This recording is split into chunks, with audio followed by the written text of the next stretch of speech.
Alors nous revoici dans l'activité numéro 2 du chapitre 14 où on avait déjà commencé donc à aborder le mouvement de planètes autour du Soleil.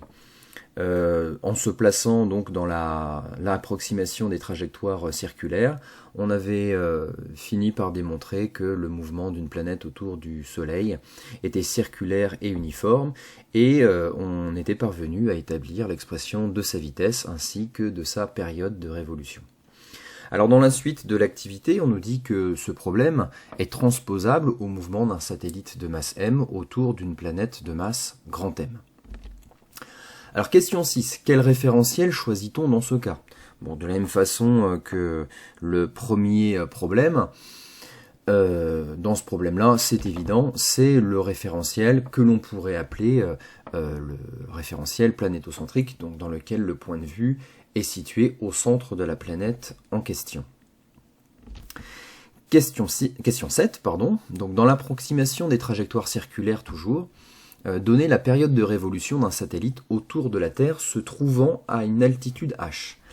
Alors pour bien comprendre l'expression à laquelle on est censé aboutir, un petit schéma est indispensable. Donc petit schéma dans lequel j'ai reproduit la Terre, le satellite, alors évidemment c'est pas du tout à l'échelle.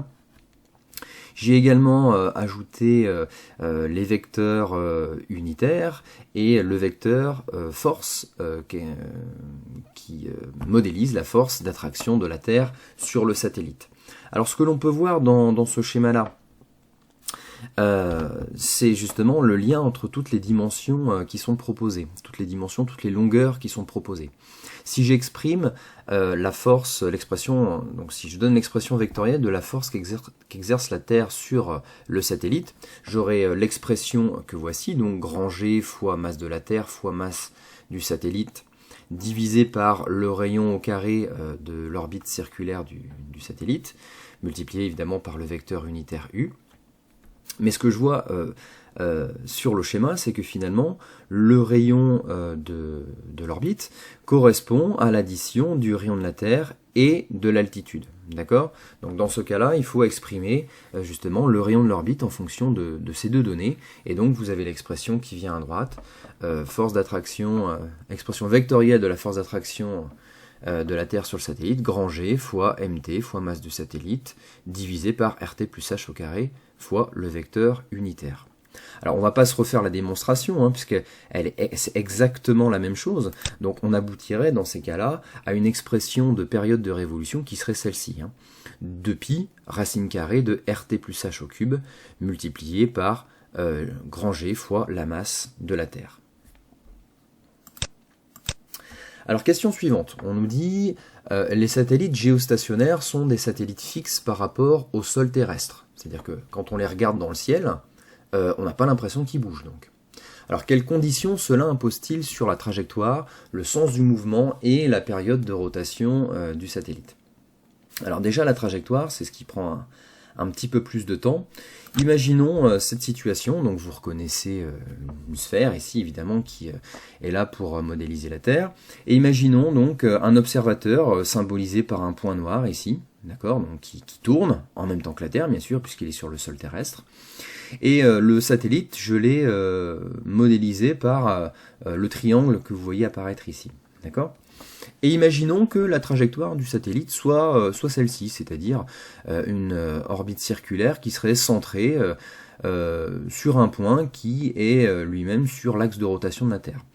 Imaginons cette possibilité-là. De toute façon, on va commencer par voir toutes les possibilités aberrantes, on va dire ça comme ça, pour aboutir à la bonne solution. Alors, pourquoi est-ce que cette solution-là est aberrante? Pourquoi est-ce que le satellite ne peut pas tourner de cette façon-là? Eh bien, tout simplement parce qu'on a démontré qu'il avait un mouvement circulaire et uniforme. Dans cette mesure-là, vous avez un vecteur accélération qui est radial et centripète, donc dirigé selon un rayon du cercle et vers le centre du cercle. Mais la force d'attraction qu'exerce la Terre sur le satellite, elle est dirigée vers le centre de la Terre. Donc vous avez finalement ici deux vecteurs ft sur sat et accélération qui sont non collinéaires, mais ils doivent être collinéaires. Pourquoi doivent-ils être collinéaires? Pour la simple et bonne raison que si on applique la loi de Newton, force égale masse fois accélération, il y a un facteur masse simplement entre force et accélération, ce qui veut encore une fois dire que l'un et l'autre sont collinéaires. Ce n'est pas le cas sur mon schéma. En conséquence, cette solution est inenvisageable finalement. Imaginons autre chose. Donc on a bien compris, on doit choisir une trajectoire, une orbite de satellite qui est centrée sur le centre de la Terre. Imaginons cette solution-là. Alors on voit assez facilement que cette solution est assez aberrante aussi, parce que dans la mesure où l'observateur, donc symbolisé par le point noir, et le satellite tournent en même temps autour de la Terre, on voit assez facilement, du moins j'espère que vous le voyez, que la distance entre l'observateur, le point noir, et le satellite, le triangle, ne peut pas être constante. Si la distance entre l'observateur et l'objet observé n'est pas constante, forcément l'observateur voit l'objet observé bouger. D'accord ? Donc dans cette mesure-là, le satellite ne peut pas rester immobile par rapport à ce point de la surface de la Terre, mais il le doit. D'accord ? Donc finalement, il n'y a plus qu'une seule possibilité, c'est celle-ci. Donc on doit avoir une orbite qui est centrée sur le centre de la Terre, et forcément, pour que la distance entre observateur et satellite soit constante, on n'a pas d'autre choix que le plan de l'orbite soit finalement le plan équatorial. D'accord ? Alors, il fallait aussi évoquer des conditions sur le sens du mouvement du satellite et la période de révolution du satellite. Bon, ça c'est plutôt évident que finalement, il va falloir que le satellite tourne dans le même sens que la Terre, autour de l'axe des pôles. Si l'observateur et le satellite tournaient en sens inverse, ce serait pas possible. Forcément, la distance entre les deux ne serait pas constante et l'observateur verrait le satellite bouger. Et évidemment aussi, la période de révolution doit être exactement la même. D'accord ? Il ne faut pas que finalement, en quelque sorte, le satellite prenne de l'avance dans sa révolution par rapport à l'observateur et inversement. Donc période de révolution, évidemment, que vous connaissez, puisque elle est de 24 heures. Hein. On tourne, nous-mêmes qui sommes sur le sol terrestre, on fait un tour complet en 24 heures. Et enfin, dernière question, on nous demande de calculer l'altitude d'un tel satellite, avec comme donnée la masse de la Terre et le rayon de la Terre.